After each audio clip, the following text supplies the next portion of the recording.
Magandang araw sa inyo mga ka-next time. So today's video ay magpapa-PMS tayo dito sa isang shop na malapit sa atin kasi 3 years na ang ating Suzuki APV.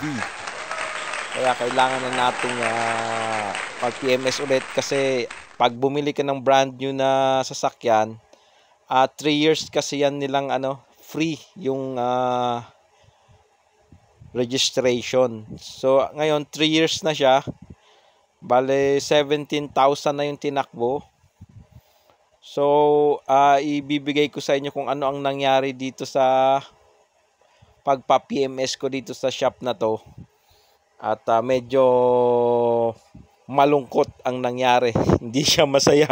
Napakasakit sa kalooban.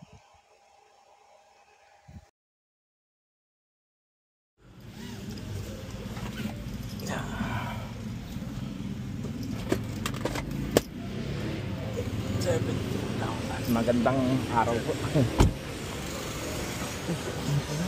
Iwanan ko pa yung wallet ko.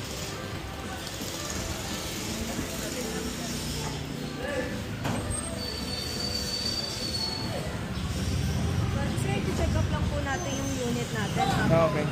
Kasi po kayo sa check-up. Free check-up naman po. Pwede naman po tayo dun natin po lang. Nasi.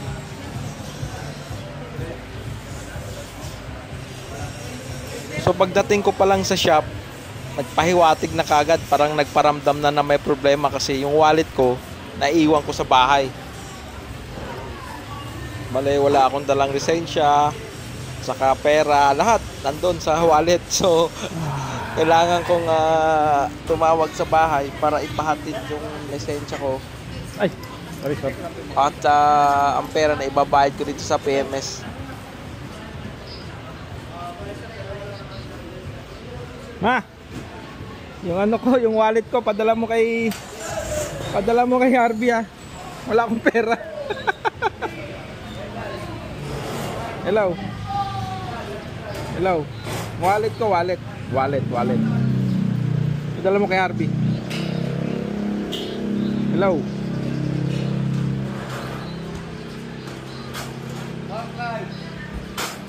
Brake light. Reverse.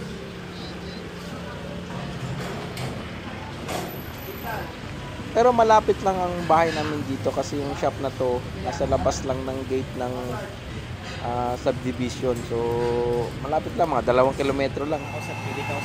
Kaya malapit lang, pwedeng ipahatid ng mga tao ko dito. So mga APV owner, pag nagpa-PMS kayo, i-check mo yung lifter kasi di nila alam na malambot yung part na yan ng APV kasi nasasanay sila sa mga sedan, dyan nila nilalagay. Yung APV, di ba, mahaba yung niya, mahaba yung parang skirt niya doon. Pag nilagay yung lifter doon, natutupi siya. So wag mong ipalagay doon, sabihin nyo kagad sa gumagawa na wag ilagay doon yung lifter kasi malambot yung part na yon. Tulad dyan sa akin nangyari, nilagay nila dun yung lifter. Hindi ko rin kasi alam na malambot yung part na yun. Kasi dati sa kasa ako nagpapa-PMS. Ngayon dito ako nagpa-PMS kasi napakamahal sa kasa pag mga 16,000-17,000 na yung ang podo mo. So ang ginawa nila dito sa akin, ayun na nga.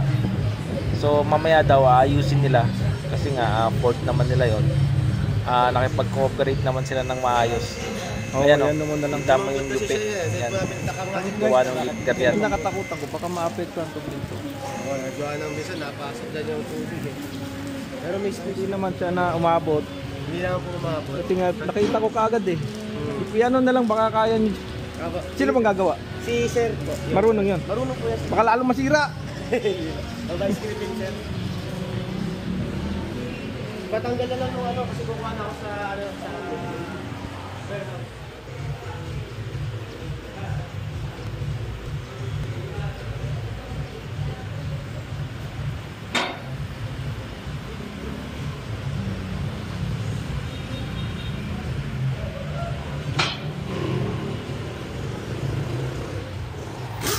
So binababa na yung sasakyan kasi lilinisin na yung brake natin.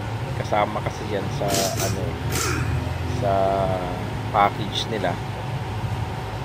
Lahat yan lilinisin yung brake. Tapos i-check kung pwede pa, kung kailangan ng palitan.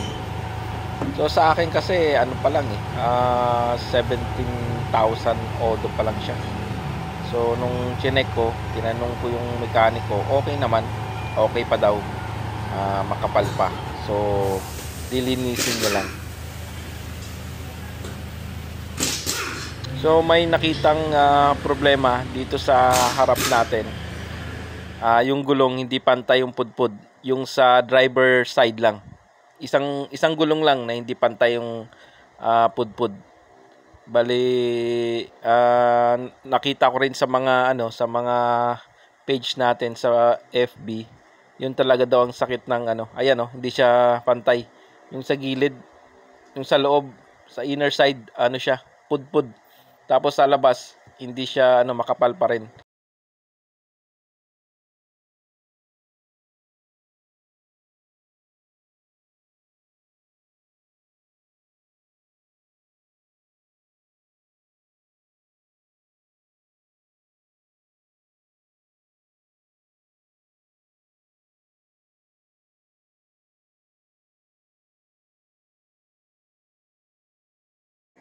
So inaayos nila yung nayupi gawa nung sa lifter nila kasi sila yung sila yung nakagawa niyan kasi hindi nga napansin na mga sedan daw diyan daw nila nilalagay.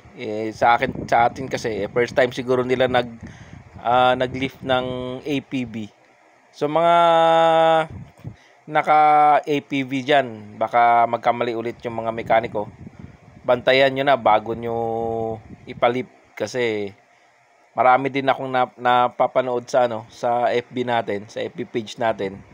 Diyan din nilalagay ng mga ibang shop yung lifter na UUP din. Yun nga lang napanood ko tapos na.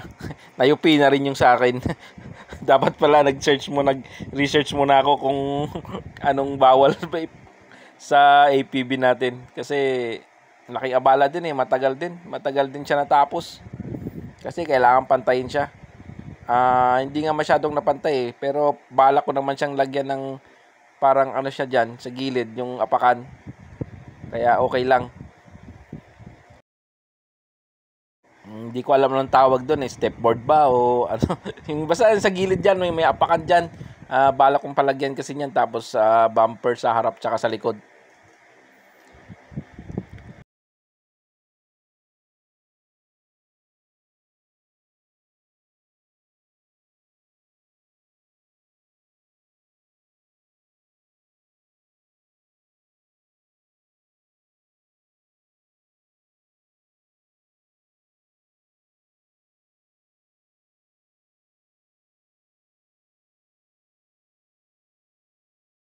So yan din yung sa kabila, aayusin din nila. Ito yung sa chinek din yung ilalim natin, okay naman. So pinalitan nila yung oil filter, tapos yung air filter pinalitan din. Tapos change oil. Chinek yung yung molye, yung kung may damage na yung shock natin, saka yung mga sa harap kung sira na yung mga ball joint niya, okay naman siya, wala pa naman siyang damage. So ang bala ko kasi papaano ko to undercoat ko para hindi siya galawangin. So ayan, pinaayos na nila, nag-contact sila ng marunong mag-ayos tsaka pintura. So ayan, lahat ng side pininturahan, tapos syempre yung may mga mabutas doon baka pasukin ng tubig, sinuguro nila na naka-sealed. Ayan, okay naman yung resulta. Ayan, so mga APV owners dyan, ingat na lang. Tapos ito yung gulong. Maraming salamat po.